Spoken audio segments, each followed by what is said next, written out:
నమస్కారం అండి. అందరూ బాగున్నారా?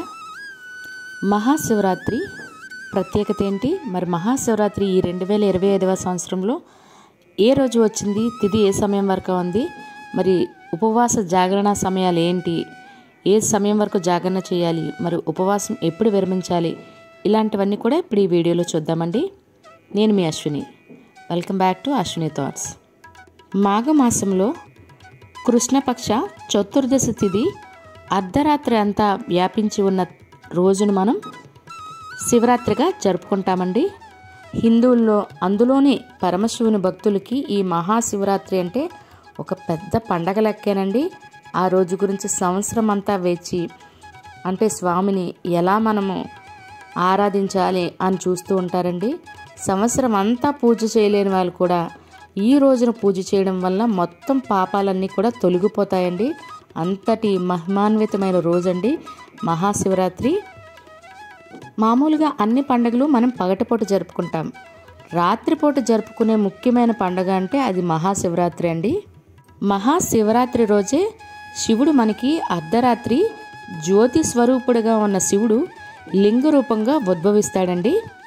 శివరాత్రి అంటే ఉపవాసం, జాగరణ మరియు శివాభిషేకం, ఈ మూడు చాలా ముఖ్యమైనవండి. ఈ మూడు చేయడం వల్ల శివునికి మనం ప్రీతికరంగా మారుతామండి.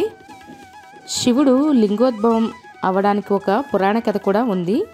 ఏంటంటే బ్రహ్మ విష్ణువు కూడా వారిరువురిలో నేను గొప్ప అంటే నేను గొప్ప అని వారిరువురు వాదించుకుంటారండి. అప్పుడు శివుడు మీరిద్దరిలో ఎవరు గొప్ప నేను నిర్ణయిస్తాను, నా మొదటి ఎక్కడా నా చివరి ఎక్కడా చూడండి అని శివుడు లింగ రూపంగా ఉద్భవిస్తాడండి. అప్పుడు విష్ణువు వరాహ రూపం దాల్చి వెతుకుతూ ఉంటాడు. హంస రూపంలో బ్రహ్మ వెతుకుతూ ఉంటారు. వీరిరువురు ఎంత ప్రయత్నించినా మొదలు ఎక్కడ చివరి ఎక్కడ అనేది ఎంత ప్రయత్నించినా తెలుసుకోలేక అలసిపోతూ ఉంటారు. అప్పుడు వీరిరువురు ఇంకేం చేసేది లేక నీ యొక్క మొదట చివర మేము తెలుసుకోలేకపోతున్నాము అని తెలుపుతారు. అప్పుడు శివుడు మీ ఇద్దరి మధ్య బాధలను తొలగించడానికి నేను ఈ లింగ రూపం అనేది ఎత్తాను. దీనివల్ల బ్రహ్మ విష్ణువులు ఇరువురికి తెలుస్తుంది శివుడే అధికుడని. మరి ఈ మాఘమాస చతుర్దశి తిథి ఉన్న అర్ధరాత్రి ఈ సమయంలోనే శివుడు లింగ రూపంలో ఆవిర్భవించాడు కాబట్టి ఈరోజు మహాశివరాత్రిగా మనం జరుపుకుంటున్నాము. మరి మనకి ఈ 2025వ సంవత్సరంలో మహాశివరాత్రి అనేది ఫిబ్రవరి 26 బుధవారం అండి. మరి తిథి ఏ సమయం వరకు ఉందో ఇప్పుడు చూద్దాము. మనకి మహాశివరాత్రి ఫిబ్రవరి 26 బుధవారం అండి. మరి ఈరోజు చతుర్దశి తిథి ఫిబ్రవరి 26 బుధవారం ఉదయం 9:47 అండి. ఫిబ్రవరి 27 గురువారం ఉదయం 8:41 వరకు చతుర్దశి తిథి అనేది ఉంటుందండి.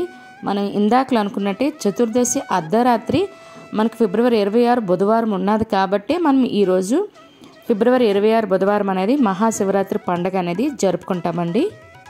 మరి నిశితకాల పూజా సమయం మరియు 4 జాముల పూజా సమయాలు ఇప్పుడు చూద్దాము. నిశితకాల పూజా సమయం ఫిబ్రవరి 27 అర్ధరాత్రి 12:09 అండి. ఫిబ్రవరి 27 అర్ధరాత్రి 12:59 వరకు నిశితకాల పూజా సమయం అండి. మరి మొదటి జాము పూజా సమయం సాయంత్రం 6:19 అండి, రాత్రి 9:26 వరకు. రెండవ జాము పూజా సమయం ఫిబ్రవరి 26 బుధవారం రాత్రి 9:26 అండి. ఫిబ్రవరి 27 గురువారం రాత్రి 12:34 వరకు. మూడవ జాము పూజా సమయం తెల్లవారితే ఫిబ్రవరి 7 రాత్రి 12:34 అండి. ఫిబ్రవరి 27 తెల్లవారితే 3:41 వరకు మూడవ జాము పూజా సమయాలు. రాత్రి 4వ జాము పూజా సమయం ఫిబ్రవరి 27 తెల్లవారితే 3:41 నుండి ఫిబ్రవరి 27 ఉదయం 6:41 వరకు ఇది 4వ జాము పూజా సమయాలండి. మరి ఉపవాస విరమణ సమయం ఇప్పుడు చూద్దాము. ఉపవాస విరమణ ఫిబ్రవరి 27 గురువారం ఉదయం 6:48 నుండి ఉదయం 8:54 సమయంలో బ్రాహ్మణునికి స్వయం పాకం ఇచ్చి తరువాత మనం భోజనం వండుకొని భోజనం అనేది చేయవలసి ఉంటుందండి. అప్పుడే మనకి సంపూర్ణ శివరాత్రి ఉపవాసం అనేది కంప్లీట్ అవుతుంది.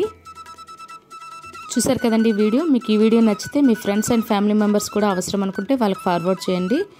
మీరు ఈ వీడియో లైక్ చేసినట్లయితేనే ఇంకొంతమందికి ఈ వీడియో ఫార్వర్డ్ అవుతుంది. ప్లీజ్ లైక్ చేయడం మాత్రం మర్చిపోకండి. సబ్స్క్రైబ్ కూడా చేసుకోండి. ధన్యవాదములు.